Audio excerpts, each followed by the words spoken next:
Hello बच्चों, आज हम लोग पढ़ेंगे पाठ 1 हमारी भाषा। ठीक है, तो भाषा क्या होती है आज हम लोग इस पाठ में पढ़ेंगे कि भाषा के द्वारा हम दूसरों के मनों की बात को सुनते हैं और समझते हैं। भाषा के द्वारा ही अगर हम कुछ कहते हैं और समझते हैं तो वो सब इन सब का माध्यम क्या है? भाषा ही है ना। भाषा ही वह माध्यम है जिसके द्वारा कुछ कहा जा सकता है और समझा जा सकता है। तो यहाँ पर भाषा की परिभाषा बताई गई है कि भाषा जो शब्द हमारे मन के भावों और विचारों को प्रकट करते हैं उसे भाषा कहते हैं। तो जब हम किसी को कोई बात बताते हैं तो हम उसे वह बात लिखकर या बोलकर बताते हैं।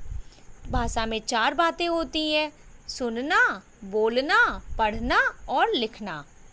और मेन बात होती है कि भाषा के रूप कितने होते हैं। तो भाषा के जो रूप होते हैं, देखिए यहाँ पर है, एक मौखिक भाषा है, दूसरा लिखित भाषा है। तो इस तरीके से भाषा के कितने रूप हो गए? एक तो हो गया मौखिक भाषा और दूसरा कौन सा हो गया? लिखित भाषा।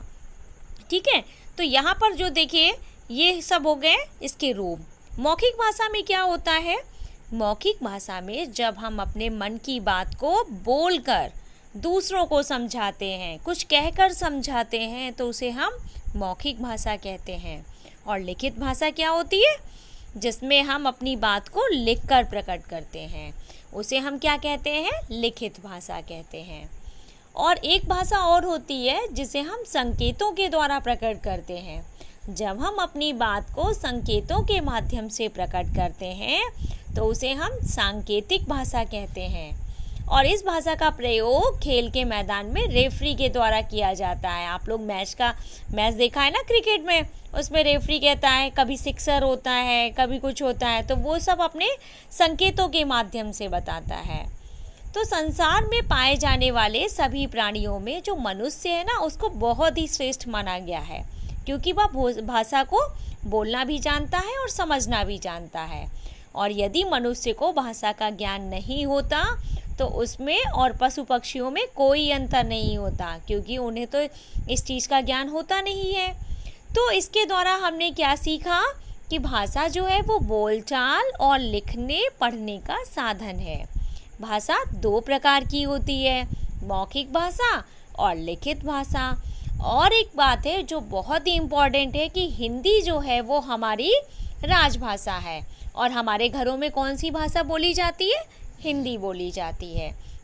तो बच्चों, भाषा किसे कहते हैं? भाषा जो है हमारे विचारों के आदान प्रदान का माध्यम है। और भाषा के कितने रूप होते हैं? 2 रूप होते हैं। कौन कौन से? मौखिक भाषा और लिखित भाषा। आपके घर में कौन सी भाषा बोली जाती है? तो ये आपको बताना है कि आपके घर में कौन सी भाषा बोली जाती है। सभी लोग कमेंट करके बताएंगे। ओके, इसके बाद है भाषा के मुख्यतः कितने रूप होते हैं? तो 2 आप लोगों ने अभी सीखा, मौखिक और लिखित। हमारे देश की राजभाषा है हिंदी, अंग्रेजी या पंजाबी। तो बच्चों, हमारे देश की जो राजभाषा है वो हिंदी है। अच्छा, ये बताइए टेलीफोन पर हम कौन सी भाषा का प्रयोग करते हैं? मौखिक भाषा या लिखित भाषा? तो टेलीफोन पर हम मौखिक भाषा का प्रयोग करते हैं। और जो भाषा लिखित जो होती है, प्रकट की जाती है, उसे लिखित भाषा कहते हैं। तो कौन सी भाषा? जो भाषा लिखकर प्रकट की जाती है उसे हम लिखित भाषा कहते हैं।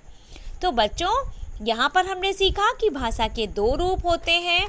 मौखिक भाषा को बोलकर प्रकट करते हैं, ना कि लिखकर प्रकट करते हैं। और जब हम अपनी बात को संकेतों द्वारा प्रकट करते हैं तो उसे हम सांकेतिक भाषा कहते हैं। तो बच्चों, कैसी लगी आप लोगों को ये वीडियो? ज़रूर बताइए।